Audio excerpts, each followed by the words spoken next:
Da-ling. Okay. Well, Tim, you seem to be in fine fettle, as they say in Fine Texas. fettle. You know fine fettle. I don't know what fine fettle is. Sounds like is that an Irish expression? I have no idea. It's that old Irish immigration to Texas that we all know about. Right. You ever been in Texas? No, I haven't, but I would love to go. Oh, we'll catch you down there. All you right. know, we should put you in a kind of Texas part, Western or something. Actually, I might. There is one that, well, we can't talk about. No, but there's a chance I might be doing a film in Texas. Great. Yeah. We'd love to have you. We would hope you would like to be there. I would love to. Just don't come in August. Oh, is that the No. hell time? No, just to hold out. Make your agent hold out for Okay. it. A little later or a little earlier. Anyway, I must tell you, Tim Robbins, if I had an Oscar, my dear, I would give it to you at this moment. Oh, What thank a you. performance, Tim. I'm serious. Great, Thanks.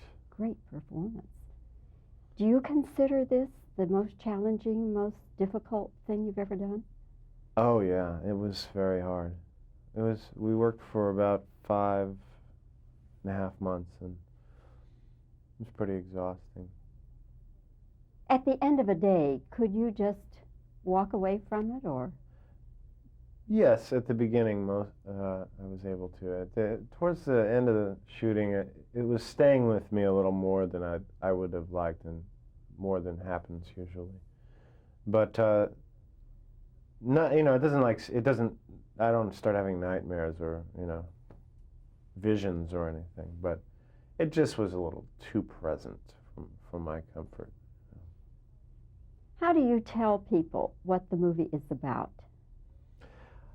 Well, it's very difficult because you don't want to give away too much, but it is a movie about transformations and about passages and how this particular character deals with his life, coming to terms with the mistakes he's made with his life, facing death and fighting to stay alive. So far, you've given the best answer, including Adrian. A plus. A plus. It's the A plus and ambiguous.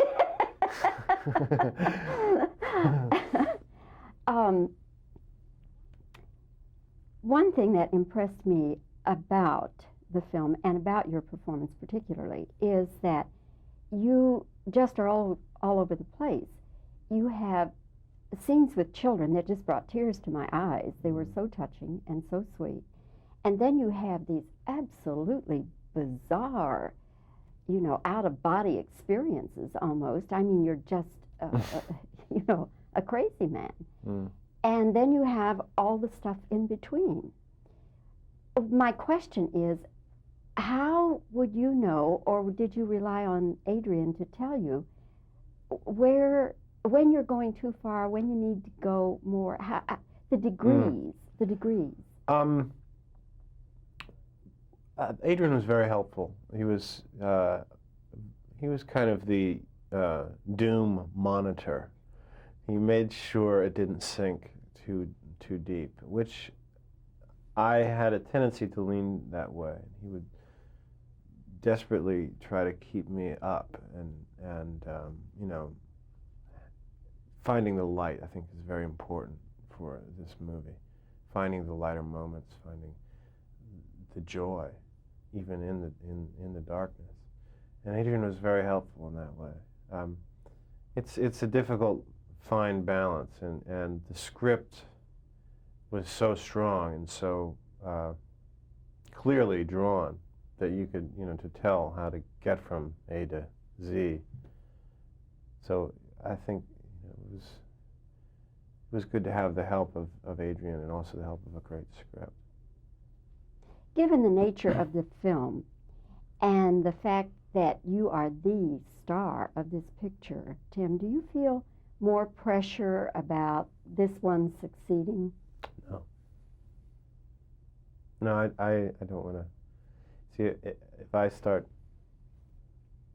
taking on that weight on my shoulders, then you know what I'm saying, it's going to make my life a lot more difficult. I'd rather not have to be responsible for multi-million-dollar films. Thank you. If people come, they come, fine, and then if they don't, they don't. I don't think ultimately blame can be laid on any one particular person. It's just, you know, people tend to do that in this town, but I don't think there's anyone immune, any actor immune to success or failure. So that if you open 3 films in a row, if you're Mel Gibson and you know, people are saying, well, he can open a film. If you have him in the film, it's going to be successful. And then Air America comes out and it doesn't do so well. So that doesn't mean that, you know, Mel Gibson should be paying any price for that. I don't feel, you know.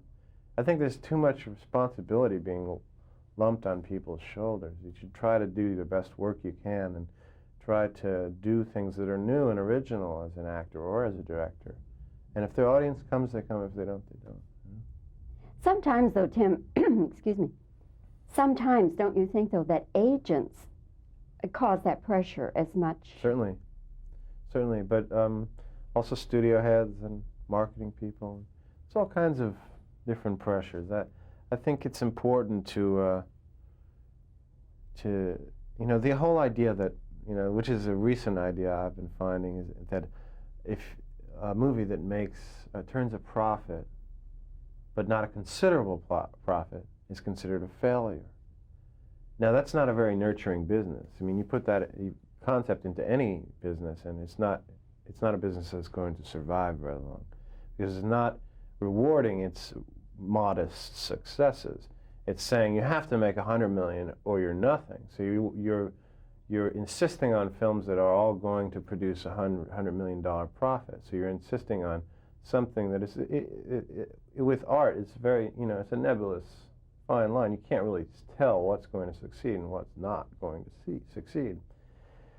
So, you know, I think that that's a dangerous pressure to put on ourselves. I think it's unnecessary. That there should be room for small films to make $500,000 profit. It's not a bad profit. Everyone got paid while they were doing the film. I think the operative word is greed, isn't it? Absolutely. When we get down to basics. In order to be considered a success these days, the producers have to be able to buy a Caribbean island. Or Britain. Britain. Tim, it's good to see you, and congratulations, sincere congratulations on your performance. I have to see the film again. I have to go see if I can understand it better the second time. But mostly I want to see it again for your performance. And well, thank you. I hope that the film does well for you. Thanks a lot. A million, whatever. Thank you. Thank you. Thank you. Oh, those were some